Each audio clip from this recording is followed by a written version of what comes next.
Let's be honest, folks, February 2019 wasn't the greatest month for the Nintendo Switch. Sure, there were some good games available on the platform. Games like Origami really impressed me, but overall, it was definitely a very indie-based month when it came to the Nintendo Switch. There really wasn't any big heavy hitters from third-party companies or Nintendo themselves. But thankfully, March 2019 is very different. There's a great variety of games from both smaller companies, third-party developers, and of course Nintendo themselves coming to the Nintendo Switch in March of 2019. So what are the games that I think you should have on your radar? What are the games that are the best of the best for the month of March 2019? That's what we're going to figure out in this video. So sit back, relax, make sure you subscribe to the channel, check the pinned comment in the comments section down below to enter the eShop gift card giveaway that I'm doing, where you have a chance to win up to $170 in eShop cards, and let's talk about the best Nintendo Switch games for the month of March 2019. Hey, RGT 85. Hey, Sean. Oh my God, it's Stevie Richards!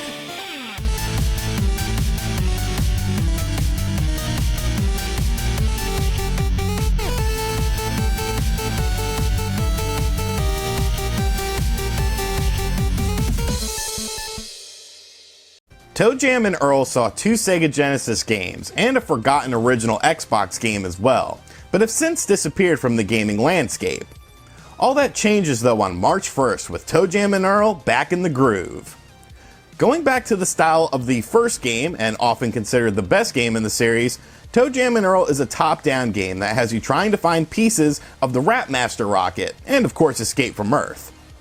Not only is the gameplay more inspired from the first game of the series, but the graphics are too, with an interesting cel-shaded look along with the 90s hip-hop and funk soundtrack to match the game. With randomly generated levels and multiplayer with both local and online for up to 4 players, ToeJam and Earl Back in the Groove should be another great game for fans of the original games and newcomers alike. ToeJam and Earl Back in the Groove comes out on the Nintendo Switch on March 1st and is definitely on my radar. Baseball games are few and far between nowadays, and if you're a Nintendo Switch owner, RBI Baseball is the only series available for you to play. After a somewhat decent debut with RBI Baseball 17, RBI Baseball 18 was a bit more disappointing, but it seems like a lot of the issues that had been potentially fixed with RBI Baseball 19, which comes out on March 5th. The graphics in RBI Baseball 19 have been reworked, with tons of new animations to give it a more realistic look, along with some new physics for the on-field action. RBI Baseball 19 also adds over 165 legends to the roster, so baseball fans of any era will have a chance to play as some of the all-time greats. RBI Baseball 18 could have been a decent game, but had some basic issues that just piled up, but it seems like a lot of the issues that I had with RBI Baseball 18 have been addressed with RBI Baseball 19. RBI Baseball 19 will be available on March 5th, and maybe I'll check it out. Beat Cop is a game that I wasn't too familiar with, but is coming to the Nintendo Switch on March 5th, and fans of point-and-click adventure games should definitely have this game on their radar. You play as a demoted cop named Jack Kelly, who has been accused of murder but didn't do it. Jack now wants to know who set him up, and thus begins our game. Beat Cop has a setting from 70s and 80s cop shows and films, and is littered with references to 70s and 80s cop shows and films throughout the game.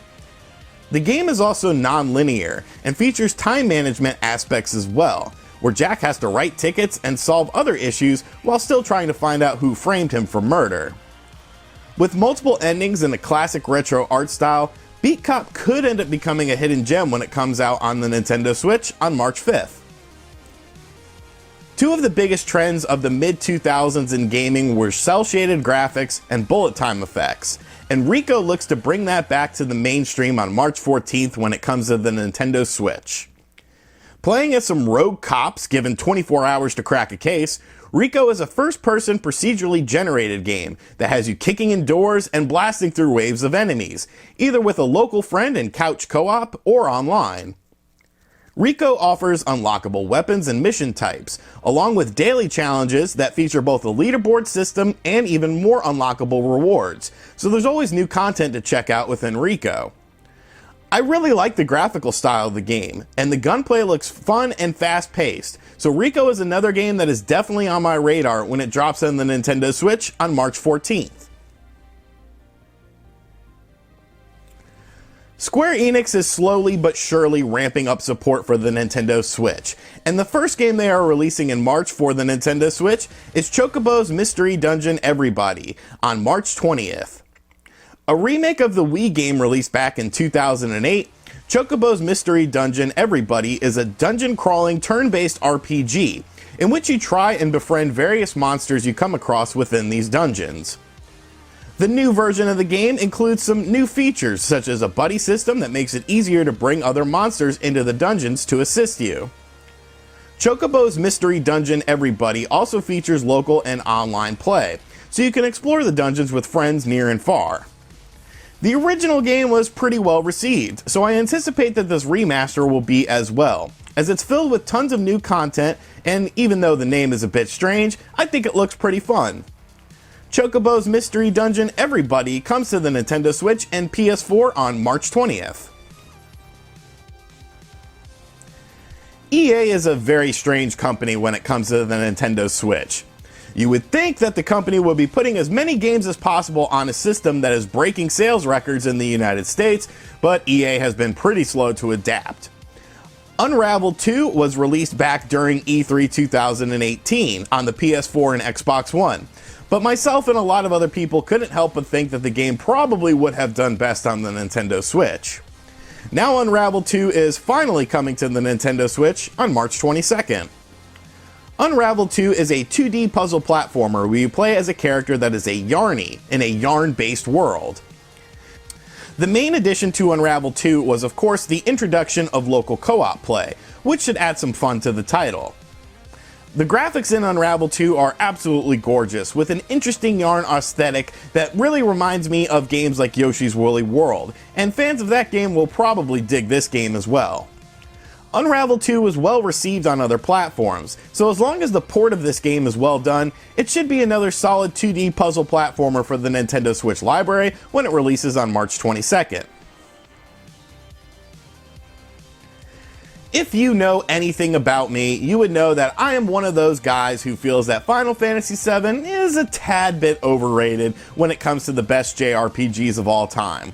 But to be fair, it has been nearly 20 years since I originally played the game, so I'll probably be revisiting the world of Midgar when Final Fantasy VII comes to the Nintendo Switch on March 26th.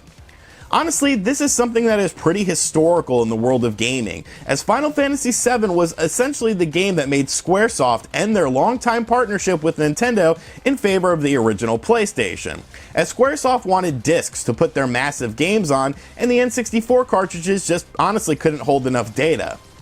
You know what Final Fantasy VII is all about. You play as Cloud, you take down Sephiroth. I'm not going to bore you with the details of the game.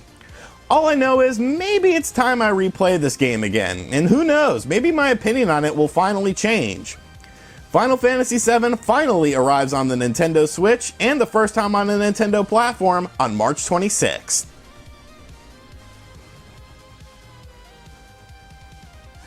After no major Nintendo release in February 2019 for the Nintendo Switch, Nintendo is bringing Yoshi to the system with Yoshi's Crafted World on March 29th. Yoshi's Crafted World is the first game that Nintendo has used the Unreal Engine 4 in, and I think they did a pretty good job with the graphics if the demo was any indication of the final product. Yoshi's Crafted World of course has you playing as Yoshi in a 2D collectathon platformer. After playing the levels forward, you can also play through the levels backward, and they have additional goals and challenges plus objects to collect. The game does seem a bit on the easy side, but Yoshi games usually are pretty easy on the surface, but add in some additional difficulty when trying to collect everything within the levels.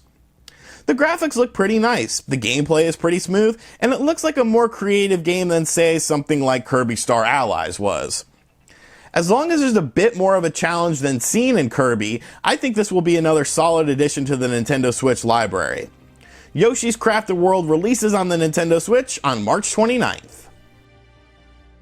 Alright, so those are the best Nintendo Switch games, at least in my opinion, for the month of March 2019. Like I said, there's a lot of good stuff here. There's third-party titles, there's a first-party title from Nintendo, and some really interesting eShop games as well. So let me know in the comment section down below what games you're going to have on your radar. I feel like a lot of people are going to end up picking up Final Fantasy VII and Yoshi's Crafted World as the two main games, but let me know other games that were on this list that interest you as well. And as always, thank you guys for checking out this video. As always, if you're new to the channel, make sure you subscribe and turn on notifications. Like I said at the start of the video, check the pinned comment in the comment section down below if you want to enter to win some eShop gift cards, and I don't know why you wouldn't want to enter to win some eShop gift cards. And as always, I will catch you guys on the next video.